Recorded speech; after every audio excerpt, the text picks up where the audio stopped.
Marilena Cardoso, Universidad Nacional a Distancia, Programa de Ingeniería Ambiental, SEAD Ibagué. Diagnóstico del problema. Las propiedades de un suelo de la sabana de Bogotá, Colombia, que actualmente se encuentran en uso para cultivos de hortalizas como repollo, brócoli, apio, lechuga y cebolla. El manejo de estos cultivos en la actualidad se realiza de manera convencional, resaltando el uso de pesticidas, herbicidas y riego por aspersión.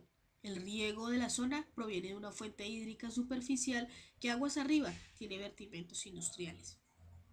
A continuación, la tabla 1, que es la descripción de algunas características del suelo, como la localización, la altitud, la temperatura promedio, entre otros datos que son importantes para el análisis de la problemática.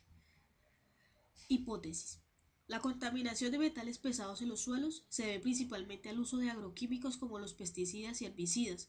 Son los causantes o componentes que contienen tóxicos como son los metales pesados. Estos elementos quedan presentes en los suelos, los cultivos y el sistema acuífero. No obstante, las plantas necesitan de algunos de estos metales pesados para su nutrición, pero al adquirir más cantidades se hacen tóxicos que por medio de la escorrentía y la filtración llegan a diferentes destinos como el suelo, el agua y el aire, ocasionando daños al medio ambiente, a los mismos cultivos y a la salud humana. A continuación, la tabla 2, que es la expresión o la descripción del proceso de descontaminación propuesto por nosotros, que es la fitorremediación. Esta alternativa es el uso de especies vegetales para el saneamiento del terreno, para reducir in situ la concentración y o peligrosidad de contaminantes orgánicos e inorgánicos de suelos. Por no utilizar tecnología ni procesos químicos o físicos, es más económica que muchas otras. Esto ayuda a recuperar los suelos que están contaminados por metales pesados y consiste en utilizar las plantas para limpiar tanto los suelos, el agua y el aire que se encuentra contaminado, ya que mitiga los riesgos de polución y las sustancias tóxicas nocivas. A continuación, una tabla donde se muestran las ventajas y las desventajas de utilizar este método de descontaminación propuesto por nosotros. Proceso de descontaminación físico, químico o biológico. La fitorremediación utiliza las plantas para remover, reducir, transformar, mineralizar, degradar, volatilizar o estabilizar contaminantes. Es una técnica que va de la mano de la biorremediación. La diferencia es que la biorremediación está basada únicamente en el tratamiento con microorganismos. Como las plantas conviven con estos microorganismos, los procesos de fitorremediación conllevan a la biorremediación, pero no en sentido contrario, ya que para realizar el proceso de descontaminación de los suelos y se deduce de las aguas subterráneas, se utilizan plantas y microorganismos. Es un proceso biológico. Estas plantas se usan para reducir de forma in situ las concentraciones de contaminantes orgánicos e inorgánicos del suelo, como los metales pesados. Aunque es un proceso biológico, ellas realizan procesos bioquímicos para la reducción, degradación, estabilización y o volatilización de dichos contaminantes, específicamente físicos como la sedimentación, la filtración, absorción y volatilización, químicos como la hidrólisis, la precipitación, las reacciones redox y biológicos que son el metabolismo de los microorganismos y las plantas. Periodo de tratamiento. Se le denomina fitorremediación al proceso por el cual se descontamina el suelo. Mediante este proceso también se lleva a cabo la purificación de los demás ecosistemas que han sido contaminados por algún metal pesado. Los agentes que provocan esta contaminación posiblemente son aquellos como plaguicidas, insecticidas y fungicidas, entre otros. Cuando hacemos énfasis en la fitorremediación de suelos, es denominada descontaminación biológica, que tiene ayuda de los microorganismos eficientes. La materia orgánica y su trabajo de biodegradación bacteriana es de suma ayuda para una biorremediación por algún compuesto orgánico, natural o sintético. Las plantas presentan diversas estrategias para limpiar un suelo que dependerán del tipo de contaminante presente en el lugar.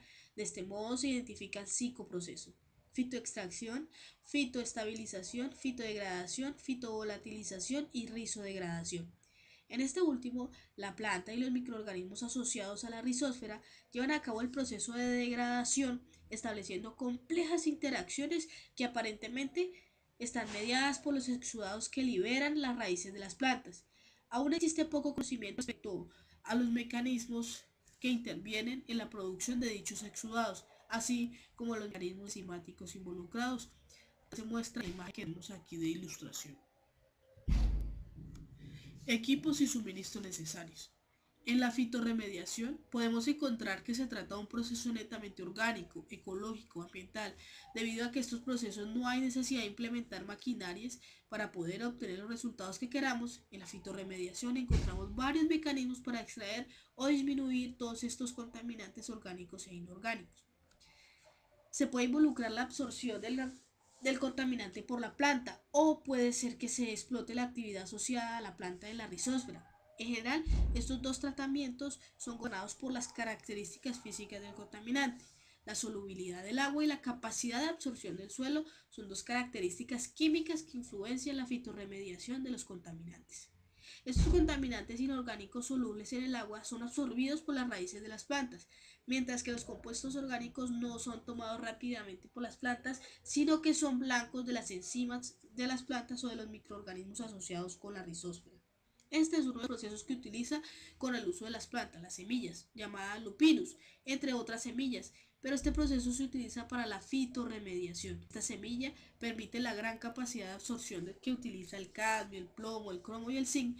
Son áreas altamente contaminadas y además pueden modificar el pH.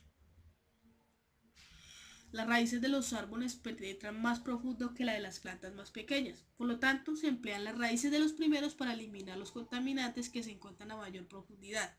Cuando la planta es extraída del suelo, se encontrarán las sustancias químicas encontradas en el suelo contaminado. A continuación, una imagen o un dibujo del proceso, un dibujo descriptivo del proceso de tratamiento propuesto en esta presentación.